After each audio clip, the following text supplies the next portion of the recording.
A House is a House for Me by Mary Ann Hoberman, illustrated by Betty Fraser. To Norman, builder of my house. A hill is a house for an ant. A hive is a house for a bee. A hole is a house for a mole or a mouse. And a house is a house for me. A web is a house for a spider. A bird builds its nest in a tree. There's nothing so snug as a bug in a rug. And a house is a house for me. A coop, that's a house for a chicken. A sty, that's a house for a sow. A fold, that's where sheep all gather to sleep. A barn, that's a house for a cow. It is also, of course, a house for a horse.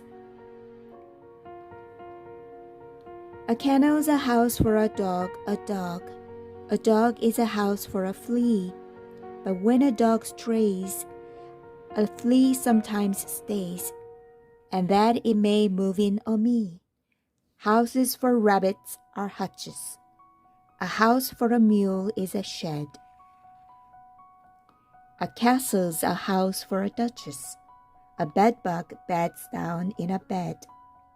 Mosquitoes like mud holes or puddles. Whales need an ocean or a sea.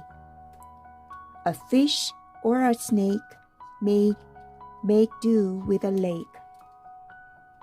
But a house is a house for me.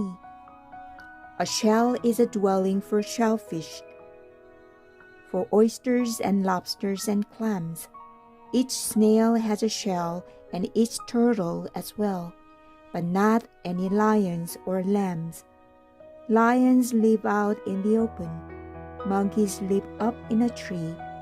Hippos live down in a river. Now what do you know about me?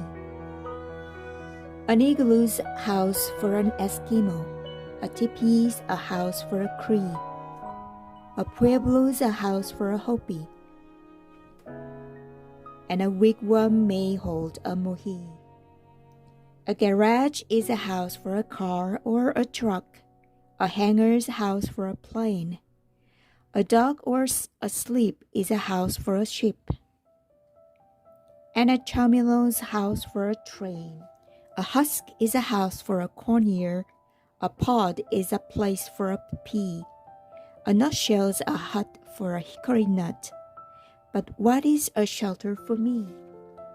A glove is a house for a hand. A stocking's a house for a knee. A shoe or a boot is a house for a foot. And a house is a house for me. A box is a house for a tea bag. A teapot's a house for some tea. If you pour me a cup and I drink it all up, then the tea house will turn into me. Cartons are houses for crackers. Castles are houses for kings. The more that I think about houses, the more things are houses for things. And if you get started in thinking, I think you will find it is true.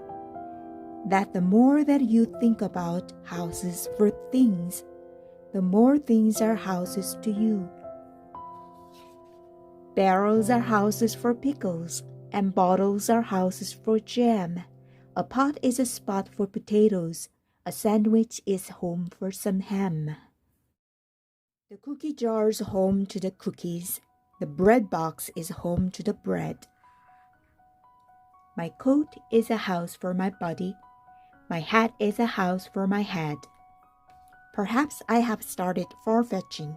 Perhaps I am stretching things some. A mirror is a house for reflections. A throat is a house for a hum. But once you get started in thinking, you think and you think and you think. How pockets are houses for pennies, and pens can be houses for ink. How pitches are houses for pitch pits, and sometimes are houses for worms. How trash cans are houses for garbage, and garbage makes houses for germs.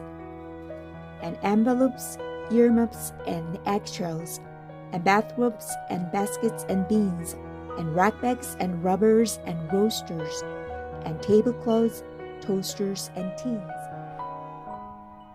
And once you get started in thinking this way, it seems that whatever you see is either a house or it lives in a house.